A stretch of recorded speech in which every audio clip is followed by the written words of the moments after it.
PUSS IN BOOTS. There was a miller who had 3 sons, and when he died he divided what he possessed among them in the following manner. He gave his mill to the eldest, his ass to the second, and his cat to the youngest. Each of the brothers accordingly took what belonged to him, without the help of an attorney, who would soon have brought their little fortune to nothing in law expenses. The poor young fellow, who had nothing but the cat, complained that he was hardly used. "My brothers," said he, "by joining their stocks together, may do well in the world, but for me, when I have eaten my cat and made a fur cap of his skin, I may soon die of hunger." The cat, who all this time sat listening just inside the door of a cupboard, now ventured to come out and addressed him as follows. "Do not thus afflict yourself, my good master. You have only to give me a bag and get a pair of boots made for me, so that I may scamper through the dirt and the brambles, and you shall see that you are not so ill provided for as you imagine." Though the cat's master did not much depend upon these promises, yet, as he had often observed the cunning tricks Puss used to catch the rats and mice, such as hanging upon his hind legs and hiding in the meal to make believe that he was dead, he did not entirely despair of his being of some use to him in his unhappy condition. When the cat had obtained what he asked for, he gaily began to equip himself. He drew on his boots, and putting the bag about his neck, he took hold of the strings with his 4 paws, and bidding his master take courage, immediately sallied forth. The first attempt Puss made was to go into a warren in which there were a great number of rabbits. He put some bran and some parsley into his bag, and then stretching himself out at full length as if he was dead, he waited for some young rabbits, who as yet knew nothing of the cunning tricks of the world, to come and get into the bag, the better to feast upon the dainties he had put into it.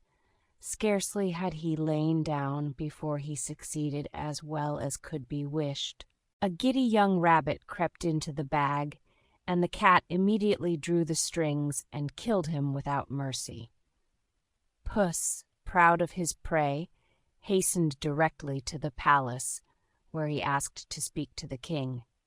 On being shown into the apartment of his majesty, he made a low bow and said, "I have brought you, sire, this rabbit from the warren of my lord the Marquis of Carabas, who commanded me to present it to your majesty with the assurance of his respect." "Tell my lord Marquis of Carabas," replied the king, "that I accept of his present with pleasure, and that I am greatly obliged to him." Soon after, the cat laid himself down in the same manner in a field of corn, and had as much good fortune as before, for 2 fine partridges got into his bag, which he immediately killed and carried to the palace. The king received them as he had done the rabbit, and ordered his servants to give the messenger something to drink. In this manner he continued to carry presents of game to the king from my lord Marquis of Carabas, once at least in every week. One day, the cat, having heard that the king intended to take a ride that morning by the river's side with his daughter, who was the most beautiful princess in the world, he said to his master, "If you will but follow my advice, your fortune is made. Take off your clothes and bathe yourself in the river, just in the place I shall show you, and leave the rest to me."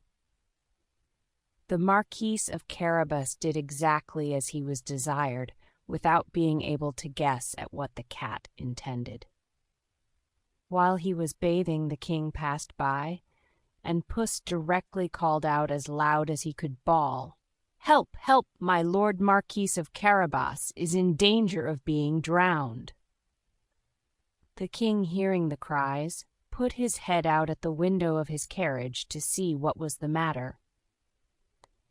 When, perceiving the very cat who had brought him so many presents, he ordered his attendants to go directly to the assistance of my Lord Marquis of Carabas. While they were employed in taking the Marquis out of the river, the cat ran to the king's carriage and told his Majesty that while his master was bathing, some thieves had run off with his clothes as they lay by the river's side, the cunning cat all the time having hid them under a large stone.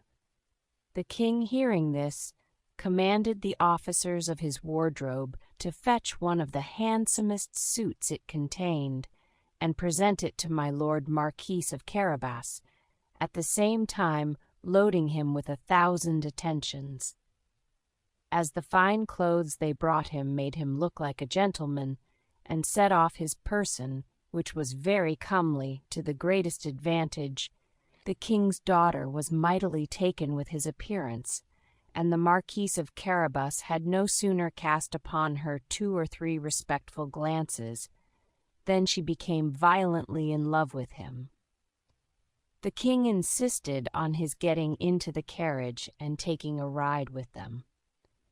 The cat, enchanted to see how well his scheme was likely to succeed, ran before to a meadow that was reaping, and said to the reapers, "Good people, if you do not tell the king, who will soon pass this way, that the meadow you are reaping belongs to my Lord Marquis of Carabas, you shall be chopped as small as mincemeat."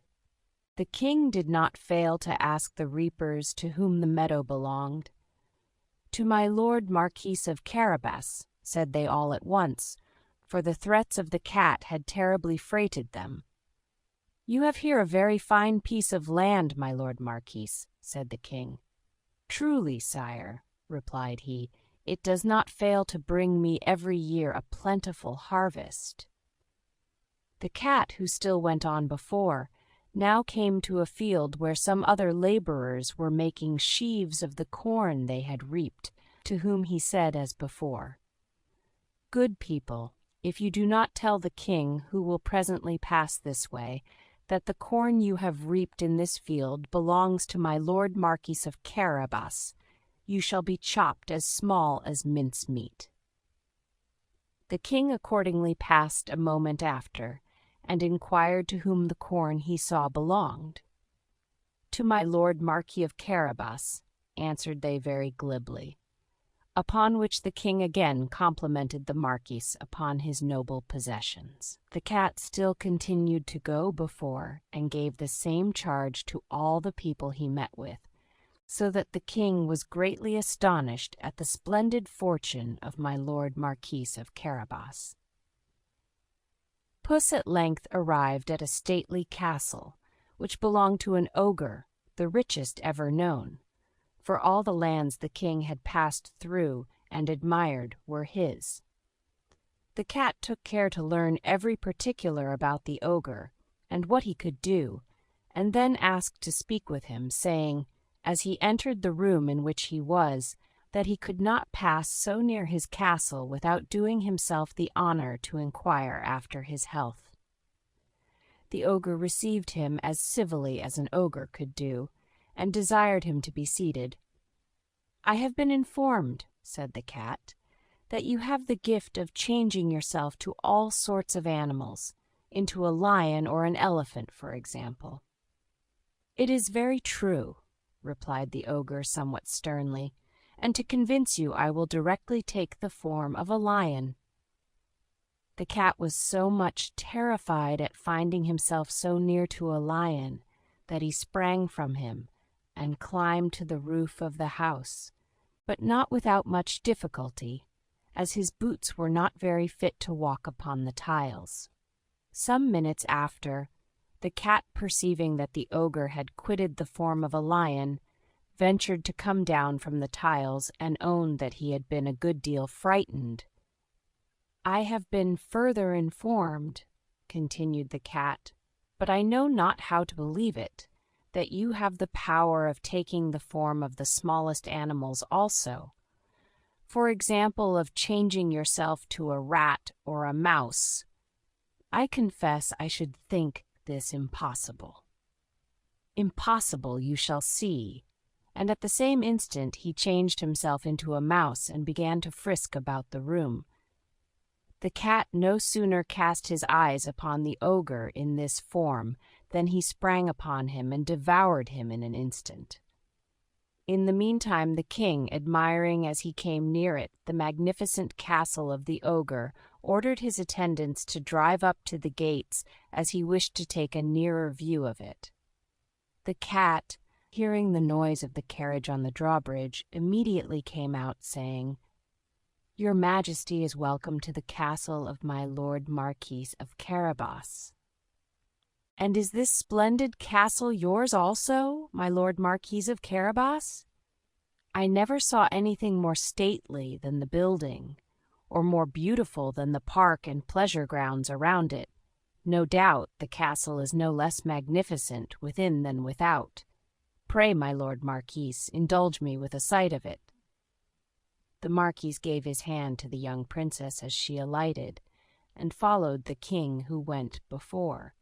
They entered a spacious hall, where they found a splendid collation, which the ogre had prepared for some friends he had that day expected to visit him, but who, hearing that the king with the princess and a great gentleman of the court were within, had not dared to enter. The king was so much charmed with the amiable qualities and noble fortune of the Marquis of Carabas, and the young princess too had fallen so violently in love with him, that when the king had partaken of the collation and drunk a few glasses of wine, he said to the Marquis, "It will be your own fault, my Lord Marquis of Carabas, if you do not soon become my son-in-law." The Marquis received the intelligence with 1,000 respectful acknowledgments, accepted the honor conferred upon him, and married the princess that very day. The cat became a great lord, and never after ran after rats and mice but for his amusement.